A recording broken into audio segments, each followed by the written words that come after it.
श्री गुरुदेव दत्ता।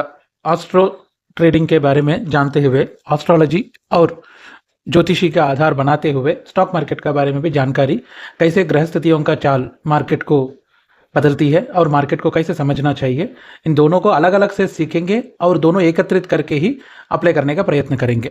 इस वीडियो में जो भी कहा जा रहा है वो सब सिर्फ और सिर्फ नॉलेज के लिए, एजुकेशन पर्पस के लिए ही है। ध्यान रखें, जो भी ट्रेड लिया जाएगा तो वो आप अपना खुद का सोच समझ करके ही लेना चाहिए। आज का दिन छठवां अध्याय का छठवां भाग है, जिसमें मंगल का नक्षत्र जो मृगशिरा नक्षत्र और चित्ता नक्षत्र और धनिष्ठा नक्षत्र के बारे में हम जानेंगे। मृगशिरा नक्षत्र और चित्ता धनिष्ठा नक्षत्र जो है ये उग्र नक्षत्र कहा जाता है। ये धनिष्ठा नक्षत्र जो है और मृगशिरा नक्षत्र जो है ये परम उग्र नक्षत्र है। चित्ता थोड़ा सा उग्रता कम है।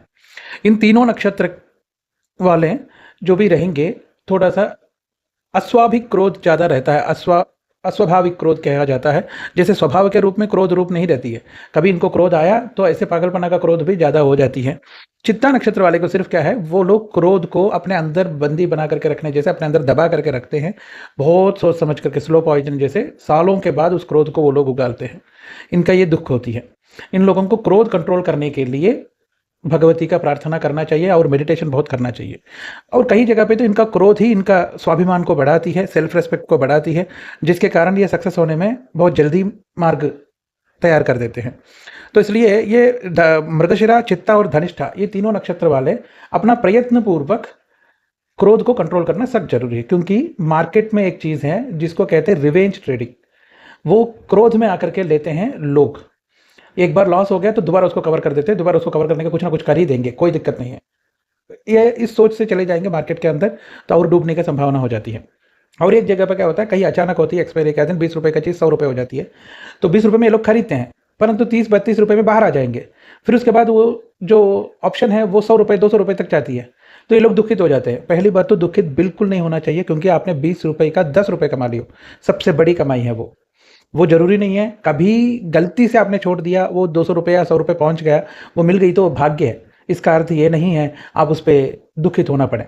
इसलिए क्रोधित होकर के दोबारा, हाँ अभी तो बढ़िया है ना, और बढ़ेगी सोच करके लेना, या इतना बढ़ गई है अभी नीचे आ जाएगी, 10 रुपये में मिल रही है, पुट ऑप्शन ले लेते हैं। ये ऐसे गलतियां कभी नहीं करना चाहिए, क्योंकि ये सब रिवेंज ट्रेड का नाम में कहा जाता है। तो क्रोध में आकर के ट्रेड लेना बिल्कुल वर्जित है मार्केट में। और दूसरा, कभी कभी मार्केट कुछ दे दे तो प्रसाद समझ करके रख लेना चाहिए। किंतु यदि मार्केट में 30 रुपये में बेच दिया, 20 रुपये का खरीद करके 30 रुपये में बेचा, वो ऑप्शन 100 रुपये में चले गई, तो ये नहीं सोचना चाहिए मेरे को रुकना चाहिए था, मैं नहीं रुका हूँ। क्योंकि ये जो सोच है अगले दिन ट्रेड लेने में प्रॉब्लमेटिक कर देती है, इमोशनली फंसा देती है। कल था ना, आज कम से कम तो जाएगी 40 रुपये 50 रुपये से सोच करके बैठते हैं, तो वो 40 रुपये की जगह 39 रुपये तक जाएगी, फिर नीचे आएगी, पूरा का पूरा 10-8 रुपये तक पहुंच जाएगी। इसलिए ऐसे गलतियां कभी नहीं होना चाहिए। कभी भी ट्रेड लगा तो उसमें ही सोच समझ करके अंदर जाना चाहिए, वो भी लिमिटेड प्रॉफिट से ही बाहर आना। आदत डालेंगे तो लंबा घोड़ा लंबा रेस चल सकती है। तो ये मृगशिरा नक्षत्र और चित्ता धनिष्ठा नक्षत्र वालों के लिए क्रोध के कारण मार्केट में थोड़ा सा दिक्कत ज़्यादा रहती है। यदि सोच समझ करके आपका क्रोध को आप दूसरे रूप से बदल करके उसको क्रोध का जगह सीरियसनेस में बदलिए, और मार्केट के बारे में पूरा मैं समझूंगा, आर या पार समझ लूंगा मार्केट का, इस भाव से मार्केट के बारे में जानने आएंगे तो सबसे बड़ा प्रॉफिट देख सकते हो, वो भी लंबा प्रॉफिट देख सकते हो। सालों तक आराम से मार्केट में टिक सकते हैं। तो यह ध्यान रख दीजिए। और आज का दिन मार्केट के बारे में जो जानकारी है उसमें हम देखते हुए, मार्केट डीप जो है वो समुद्र से भी गहराई है। इसलिए मार्केट को मैं पूरा समझ लिया हूं, या मैं समझ लूंगा, मैं पूरा 10 लोगों का सब्सक्राइब कर लूंगा, सारे वीडियो सब कुछ सेमिनार अटेंड कर दूंगा, मैं मार्केट को समझ लिया हूं, ये कभी नहीं हो पाएगी। क्योंकि समुद्र जितना गहरा है, मार्केट उससे भी ज़्यादा गहराई है। क्योंकि मार्केट को समझना इतना आसान नहीं है। इसलिए मार्केट को जितना समझ पाओगे उतना ही समझ लिए, और वो जो समझे हो उसमें से क्या करना चाहिए इस पर ध्यान देना ही सबसे ज़्यादा है। क्योंकि ट्रेडिंग और मार्केट जो है वो एक अपॉर्चुनिटी है। ये अपॉर्चुनिटी का माने, जो आदमी अच्छा से पढ़ा है, डिग्री पढ़ाई किया है, इंजीनियर पढ़ा है, उसके बाद जॉब के लिए ढूंढ रहा है, तो एक अच्छा कंपनी में उनको अपॉर्चुनिटी मिली है जॉब का, तो उसको वो संभाल करके धीरे से ऊपर वाले जितने भी अधिकारियां होते हैं उनके सामने झुक करके, सबके डांट खाते हुए भी, अच्छा बात सुनते हुए, बुरा बात सुनते हुए भी, अपना जॉब को बिल्कुल शांति स्वभाव के साथ करना पड़ता है, झुक झुक के, क्योंकि वो जॉब कर रहे हैं। वैसे वो अपॉर्चुनिटी है, वैसे ही अपॉर्चुनिटी मार्केट भी है। यदि मार्केट को आपने चुना तो मार्केट में भी उतना ही झुक झुक के रहना पड़ता है, और बहुत ध्यान से रहना पड़ता है मार्केट के साथ। मार्केट के साथ आपका ईगो, क्रोध, काम, लोभ ये बिल्कुल नहीं चलती है, क्योंकि मार्केट इन सब को नाश कर देती है और ज़्यादा से ज़्यादा फिर कभी उभर के बाहर नहीं आ सकते, इतना नीचे धकेल देती है मार्केट। इसलिए मार्केट को एक गुड अपॉर्चुनिटी के रूप में ही देखना है, क्योंकि मार्केट जो है वो गॉड्स गिफ्ट समान है। जो इंसान 100 में से 50 लोग ट्रेड कर रहे होंगे, किंतु एक आदमी जीत रहा है, बाकी 39 लोग गवा रहे हैं, यही मार्केट है। किंतु क्योंकि वो लोग मार्केट को एक तुक्केबाज के रूप में या फिर ताश पत्ते के जैसे, जुआ का जैसे देख रहे हैं। मार्केट को जब भगवान का जैसे देखो, उसका मर्यादा मान सम्मान को माइंड पे रखो। मैं कभी मार्केट का आगे नहीं जाऊंगा। जैसे भाड़ आ रही है तो वहाँ खड़े नहीं रह सकते हो, वैसे मार्केट भी वैसे ही है। मार्केट जैसे चल रही है, हाँ मार्केट ऊपर जा रही है तो मैं अभी यहाँ से सेल कर दूं, मार्केट नीचे जा रही है फिर यहाँ से बाई कर दूं, इससे ज़्यादा और क्या नीचे जाएगी।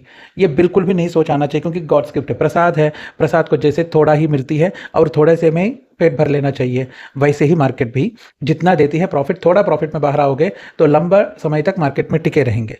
मार्केट में फॉल का मतलब है फॉलिंग नाइफ कहते हैं, मतलब जो गिरने वाला चाकू, जो गिरती है, कोई 2 मंजिला से चाकू गिर रही है, कोई उसको पकड़ने की हिम्मत बिल्कुल नहीं करना चाहिए, क्योंकि कहीं पर भी घुस जाती है तो चोट लग सकती है। इसलिए मार्केट को कभी भी ये भी नहीं सोचना चाहिए, या फिर अपट्रेंड मार्केट है तो रॉकेट वाला मार्केट है, उसमें भी हाथ नहीं डालना चाहिए। यदि आप स्टार्टिंग में ही हो तो आगे बढ़ो, स्टार्टिंग में नहीं हो तो ज़बरदस्ती नहीं करना चाहिए, क्योंकि 4-5 साल अनुभव के बाद स्कैल्पिंग क्या होती है उसका बारे में समझ आती है। इसलिए मार्केट को भगवान का देन समझ करके और ढंग से करेंगे, सोच समझ करके, वो भी धीरे धीरे, प्रसाद समझ करके लेना। मंदिर जाएंगे तो आपको कितना प्रसाद मिलती है, थोड़ा सा, 10 में आप 10 चपाती खा सकते हो, 10 रोटी खा सकते हो, 10 पूरी खा सकते हो। मंदिर में यदि अन्नदान में जा रहे हो तो प्रसाद आपको जैसे मिलना चाहिए वैसे ही मिलती है, 2 पूरी, थोड़ा सब्जी, थोड़ा मिठाई, हर चीज़ थोड़ा थोड़ा थोड़ा करके मिलेगी। ऐसे ही मार्केट में भी थोड़ा स्टॉक मार्केट में रखना चाहिए, थोड़ा स्टॉक्स में रखना चाहिए, थोड़ा फ्यूचर एंड ऑप्शन में रखना चाहिए, थोड़ा म्यूचुअल फंड्स में रखना चाहिए, थोड़ा सिप में रखना चाहिए, अलग अलग रूप में रखना चाहिए। वो भी थोड़ा थोड़ा प्रॉफिट में ही बाहर रहना चाहिए। लंबा प्रॉफिट सिर्फ शेयर मार्केट में, स्टॉक्स पे ही रखना चाहिए, जो कि लॉन्ग टर्म है। अच्छा स्टॉक्स को ढूंढिए, समझिए, आपका एडवाइजरी से पूछिए, फिर उसके बाद उसमें इन्वॉल्व होकर के 4 साल के लिए, 5 साल के लिए छोड़ दीजिए, तो ही उसका फल आप मीठा रहेगा। इसलिए मार्केट का सेवा करो, मेवा जरूर पाओगे। इसे आज का दिन यहाँ संपूर्ण करते हैं, फिर कल और नया विषय आरंभ के साथ एस्ट्रोलॉजी के हिसाब से बाकी नक्षत्रों के बारे में भी जानते हुए आगे बढ़ेंगे। जय गुरुदेव दत्ता।